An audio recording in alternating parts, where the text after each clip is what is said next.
তোদের মধ্যে আজকে দৌড় খেলা প্রতিযোগিতা হবে, যে দৌড় খেলা জিততে পারবে সে আর্মিতে সিলেক্টেড হবে। ঠিক আছে স্যার। আজকে যে করে হোক এই ম্যাচটা জিততে হবে। 3, 2, 1 স্টার্ট।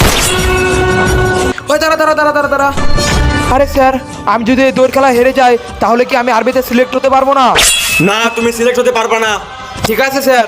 3, 2, 1 স্টার্ট।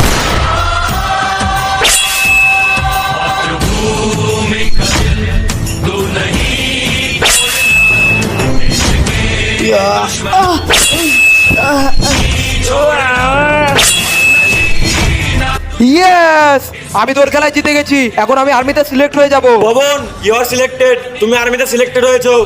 আরে স্যার, জিতলাম আমি, আর তুমি ওকে সিলেক্ট বলছো কেন? তুমি ওর সাথে বেমানি করেছো, তাই তুমি সিলেক্ট হতে পারোনি। আর কে জানে তুমি পরবর্তীকালে দেশের সঙ্গে গাদ্দারি করতে পারো। ইয়া